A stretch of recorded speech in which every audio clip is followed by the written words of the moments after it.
Straight ahead on 12 News, lifting your spirits and beating the cold. We'll show you a more colorful way to enjoy winter. Plus, a much anticipated way to enjoy nature. It's a project that begins this spring in Plymouth. But first, Northwest suburbs feeling left out in the cold as the governor releases his list of bonding bill projects. 12 News starts right now.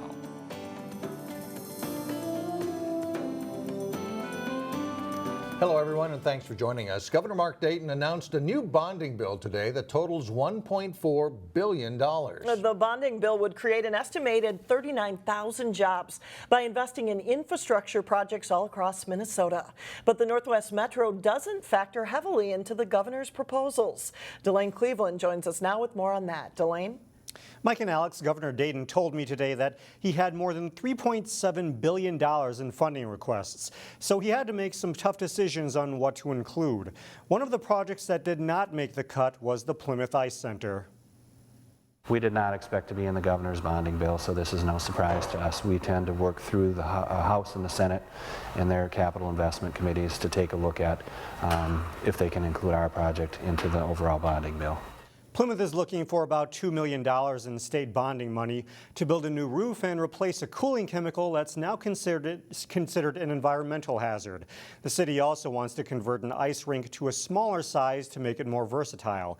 Governor Dayton was in Brooklyn Center today to talk about environmental issues, but when asked about the bonding bill, he reiterated that he had to say no to a lot of good projects, but he also wanted to respond to critics who think his proposals are too expensive. We've got a budget surplus and we have low interest rates, and people say we can't afford a bill like this. I say we can't afford a bill less than this if we want to keep pace and move Minnesota into a competitive future. The Northwest Metro wasn't left out of the bonding bill entirely. Hennepin Technical College is slated to get $2.3 million, and North Hennepin Community College would get $2.2 million. Now it's in the hands of the state legislature, where the city of Plymouth and plenty of other entities will try to plead their case for funding. Mike? All right, Delane, thanks. Well, Governor Dayton was at the DNR's roundtable on natural resources to push for tougher penalties for poachers. The meeting in Brooklyn Center is a chance for conservation experts, along with hunters and fishing groups, to focus on the complexity of managing natural resources.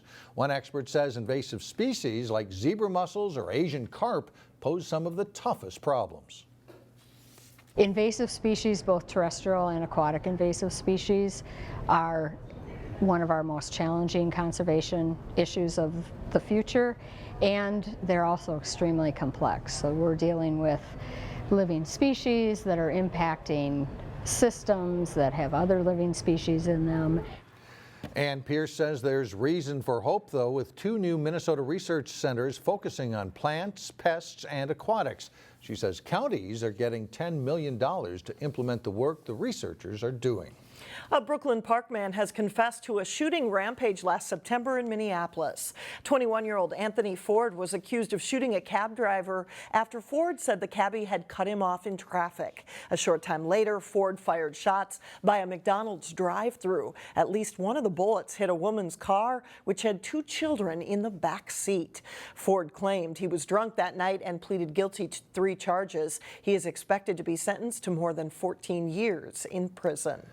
Nurses at North Memorial Medical Center are part of a new contract agreement. It's a 3-year deal that also involves nurses at 4 other hospital systems. Both sides agreed to limit talks to wages only. Terms of the wage deal were not announced. They came to a deal in a 1-day negotiating session. Union nurses are expected to vote on the deal on Tuesday. The agreement did not include Allina Hospital nurses. Management there did not want to enter into wage-only talks. By the end of this year, another segment of Plymouth's Northwest Greenway project will be finished. An open house provided a sneak peek of the work that will begin this spring to create a 1.5-mile trail that will go from Vicksburg Lane West over to the Plymouth Dog Park. It includes building a pedestrian bridge over Vicksburg Lane. 10 years ago, voters approved a $9 million referendum system, allowing the city to acquire land to preserve nature and also plan for a Northwest Greenway trail system. It will link many different neighborhoods that are being developed with specific neighborhood connections that'll link right up to the trail. And then on the far west, this trail will be within a couple blocks of Wayzata High School, as well as a new Plymouth Elementary School on the west side of Peony Lane. The entire Northwest Greenway project will take several more years to complete. When it's finished, it will extend from Peony Lane on the west all the way to the Lake Camelot and the Cheshire Parkway area on the east. MnDOT has announced plans for work on a major highway in the West Metro later this year, and there will also be an open house next month to get your questions about it answered. The plan is to rebuild 6 miles of Highway 169 from Highway 55 in Plymouth south to Highway 62 in Edina.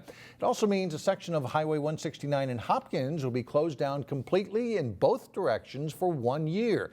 MnDOT says it will have a major traffic impact. The construction will start this fall after work on Interstate 494 is finished. And if you want to learn how it will impact your commute, an open house on the project is set for February 10th at Hopkins High School. Well, residents in the Northwest Metro are bracing for yet another dose of Arctic air this weekend. Yeah, we may not reach above zero this weekend, with the forecast calling for wind chills from -25 to -35 degrees. But there are some options for those who want to brave the North Pole-like cold and actually go outside. Elm Creek Park Reserve is open all weekend and is a popular spot for winter enthusiasts. That includes cross-country skiers. I'm a cold wimp. I don't like to be cold, but with the new ski equipment, it's so much better than it used to be. So yeah, I can go out in pretty low temperatures. However, if it's too frigid for your liking, there are also some indoor options. Orchids Limited in Plymouth is an oasis of heat. The tropical setting is open Saturday and allows visitors to see orchids and houseplants from places like Central and South America, Southeast Asia, and Australia. The greenhouse is a hot spot in the winter. Saturdays we get a lot of walk-in traffic, and especially when it's very cold and the sun's out, we can have 75-degree weather in here without the heaters running if we've got the full sunshine. And a lot of people like to just escape the cold, come in and you feel the nice humid warm air, and it's just a nice break from the cold gray winter. Orchids Limited is open Saturday from 9 to 5 but is closed on Sunday and Monday. Well, coming up, we're continuing with the flower theme. We will have tips to have colorful plants thrive in your home. And then later in sports, Park Center and Maple Grove go head-to-head in gymnastics. But first, the cold, hard facts. Wind chills dipping significantly this weekend. Sunday will sting the most. Welcome back. In Golden Valley, local volunteers are preparing for a weekend of service, and it all centers around pies. For the second year, organizers will bake sweet potato comfort pies and then give them to a community member. This activity is a way to build community and encourage conversation. Volunteers will make 87 pies this weekend, which is the age Dr. Martin Luther King Jr. would have been. That our theme for this is Eyes on the Pie. Eyes on the pie, because we realize that in order for us to be a community and to really be strong and to move forward, we must understand history, while at the same time we must be willing to walk together, hand in hand. The pies will be baked on Saturday, and then on Sunday you can come and enjoy a piece of pie and hear speakers, including Congressman Keith Ellison. It is from 2 to 5 at Calvary Lutheran Church in Golden Valley. You don't typically think about gardening during the winter, but there are some ways to bring some bright colors indoors. Reporter Sonia Goen shows us how you can take away the winter blues with some bright blooms.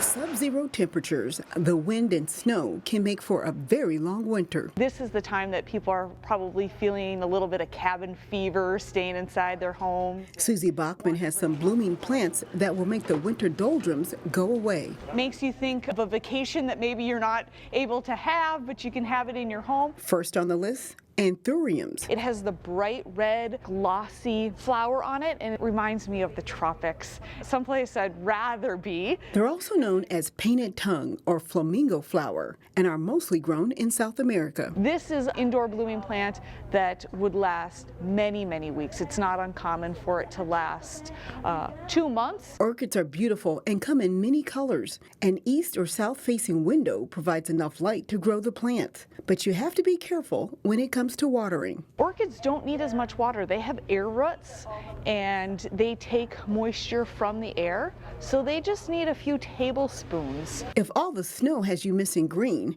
these potted plants are the perfect pick-me-up. These are some great, easy to care for plants, the pothos, a croton, and a hoya, or just having a little succulent garden. If you want something unique and nice to look at, cyclamen might be the way to go. It's a different kind of flower. It has kind of a sweet fragrance to it. Colorful plants have been known to lift the spirits, and if that doesn't do the trick, just remember, spring is around the corner. It takes the blues away. It's hard to be sad when you're around so much color and life. In Plymouth, Sonia Goins, 12 News. Most of these plants will bloom for at least 4 weeks, and I don't know if that'll get us out of winter or not. Not quite yet. I was just thinking, if you buy one of these, get it home fast. Yeah, It's below get zero it in outside. the car. That's right. Coming up, another way to bring color to your weekend. This one involves a trip to Robbinsdale. But first, Wayzata battles third-ranked Eden Prairie in their Lake Conference opener in boys hockey. Jay Wilcox has that and more when we come back. Well, Jay Wilcox with Sports Now. We start with hockey, and there are a number of really good hockey teams up here in the Northwest Metro. That's right, and great opponents for them to play against too, and that's what they found out, one of the local teams here. Though we're deep into the boys hockey season, conference play is just starting in the 5-team Lake Conference. 4 of the teams in the league are ranked in the top 15 in Class AA. Number 15, Wayzata, tried to knock off third-ranked Eden Prairie in the league opener for both teams. Wayzata strikes early. Amar Batra sends it out front. Tyler Stevens buries it. It's 1-0 Trojans less than 4 minutes in. 3 minutes later, they add to the lead. It comes to Hank Sorensen, and the point shot fires, and it goes in through the screen of Colin Schmidt. Wayzata's up 2-0. Eden Prairie looking to battle back, but Alex Schilling makes the pad save. The Eagles, though, do get one late in the first and pull within 2-1. Tied at 2 in the second, Nicky Lieberman springs Casey Middlestad on a partial breakaway, and he tucks it home to give Eden Prairie its first lead, 3-2, a hat trick for Middlestad in the game. Wayzata tries to battle back, but can't get any more past Eagles goalie Sean DeRocher. EP adds an empty netter late as Wayzata's early lead doesn't hold up in a 4-2 loss. Osseo and Totino Grace played a 1-goal game in their first boys hockey meeting this season, with Grace winning. They met for a second time on Grace's home ice at Brooklyn Park. Ryan Johnson gets the pass. Fans on the first try, but buries the second, and Totino Grace leads 1-0 after a strong first period. Early in the second, Max Otto emerges from the corner and beats Drew Lodermeyer with a backhander to tie it up at 1-1. On a power play, Cam Fagerly fires, and Hayden Lacey is there to put the rebound in as the Eagles grab the lead back. It's 2-1 Grace after 2. In the third, Anthony Fetzik wins the draw. Max Johnson's quick shot finds the net, and Osseo ties it up. With just over a minute to play, Lodermeyer robs Eric Lyons from point-blank range to keep it tied.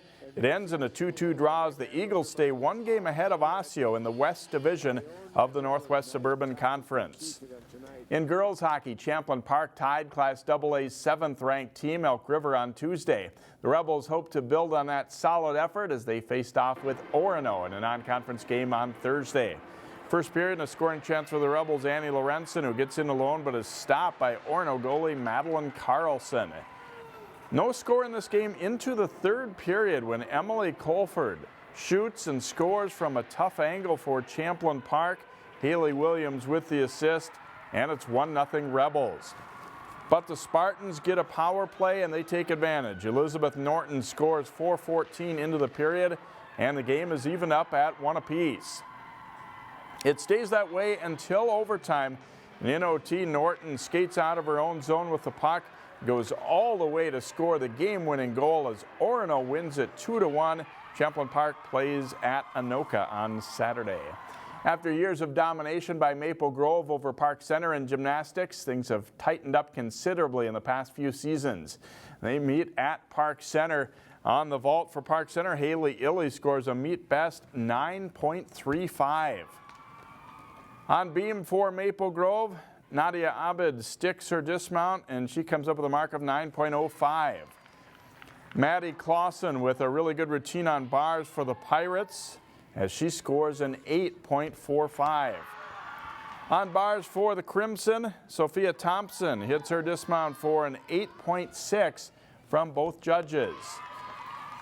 Illy with a good routine on the beam for Park Center, and she takes the all-around, but she scores a 9.325. Maple Grove wins the meet with a team score of 138.575 to 134.975 for Park Center. And also a great live doubleheader coming up Friday night. Osseo Maple Grove girls basketball at 5:30, boys at 7:30, and then replay on Saturday night. All right, thanks a lot, Jay. You're welcome. We'll be right back. Well, we all live busy lives, and sometimes it's hard fitting in the things we need to do, let alone what we want to do, right? And that's true. In today's Weekend Showcase, Neil Persley introduces us to an artist who has learned to fit her passion in between life's demands. I think a lot about art when I'm driving to work, painting, my career as an artist and a painter, when I'm going to my day job, which I love, I mean I do, but this is my passion. As you can tell, Lisa Anderson is an abstract painter. I have a full-time job, I have a house, I have a dog, I like to volunteer at a couple different organizations. With her Bachelor of Fine Arts from Minnesota State University at Mankato, Lisa works as a graphic design artist, but says in between the everyday responsibilities of life, she's still happiest in her studio with paintbrush in hand. I don't want painting to take a back seat, so I don't really want it to feel like that. But I was like, you know, it feels like I squeeze it in between everything. Which is why she named the show In Between. I'm obsessed with color. I really am obsessed with color. She said that if she could keep only one in the hall, it would be the piece entitled Double Falcon. I'm really interested in working with gold leaf. Something else that I'm really interested in right now is just the negative space. So taking some of the paint off, there's multiple layers under this thing. Even if you're not an abstract lover, the colors, textures, layers, shapes, and spatial relationships will give you a few things to ponder as you stroll from painting to painting. I don't like a title on something that makes someone look for that in the piece. The titles are just for fun. And you just might find yourself having a bit of fun enjoying Lisa's passion on canvas. All she asks is that you come into the gallery with an open mind. It being abstract artist, I don't need to tell you what to feel. I give In Between a rating of A for abstract and good for the whole family. From the Robin Gallery in Robbinsdale, I'm Neil Persley, 12 News. And Robin Gallery is open noon to 4 Monday through Saturday and 5:30 till 8:30 on Thursdays. In Between is showing through January 30th. And that does it for us. Thanks so much for joining us. Have a safe and warm weekend, everyone. We'll see you next week.